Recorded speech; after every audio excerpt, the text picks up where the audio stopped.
পরীকে কিছুতেই বোঝাতে পারছি না যে তুই আমার সঙ্গে চিলেকোঠার ঘরে খেলবি আর কিচ্ছু হবে না, কাঁদিস না কাঁদিস না কাঁদিস না। সেই কথাটা সবাই বলছে, বাবা, মা, ঠাম্মা, কিন্তু কে কার কথা শোনে?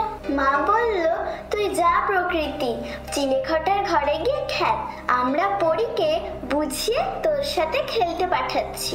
কি যে হচ্ছে কে জানে। একটু আগে তো জানলা দিয়ে দেখলাম বাবা ডাক্তার আঙ্কেলকে নিয়ে আসলো, নিচে থেকে চিৎকার ভেসে আসছিল।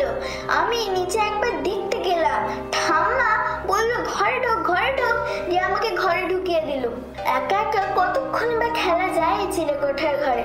কখন যে ঘুমিয়ে পড়েছি কে জানে। হঠাৎ একটা ঝাঁকুনিতে ঘুম ভাঙলো, দেখি মা আমাকে কোলে জড়িয়ে ধরে কাঁদছে। আমি ঘুম ধরা চোখে কিছু বুঝতে পারছিলাম না, শুধু মা বলছিল প্রকৃতি পড়ি আর খেলতে আসবে না, কোনোদিনও তোর সাথে আর খেলতে আসবে না চিলেকোঠার ঘরে, সে তার মায়ের কাছে চলে গেছে। আমার খেলার সঙ্গী ছিল না বলে বাবা একদিন পরীকে নিয়ে এসেছিল। পরীর মা মারা যেতে সে একা হয়ে গিয়েছিল, তাই আমার বাবা তাকে নিয়ে এসেছিল। ঠাম্মা বকেছিল, বাবা বলেছিল চিন্তা করো না, আমি থানাতে সব জানিয়ে এসেছি। আমি তো খুব খুশি হয়েছিলাম, আমার চিলেকোঠার ঘরে খেলার বন্ধু হলো। কিন্তু পরী খুব দুর্বল ছিল, খালি ওষুধ খেত। বাবা বলতো ওরা গরিব ছিল তো, দেখবি আস্তে আস্তে সব ঠিক হয়ে যাবে।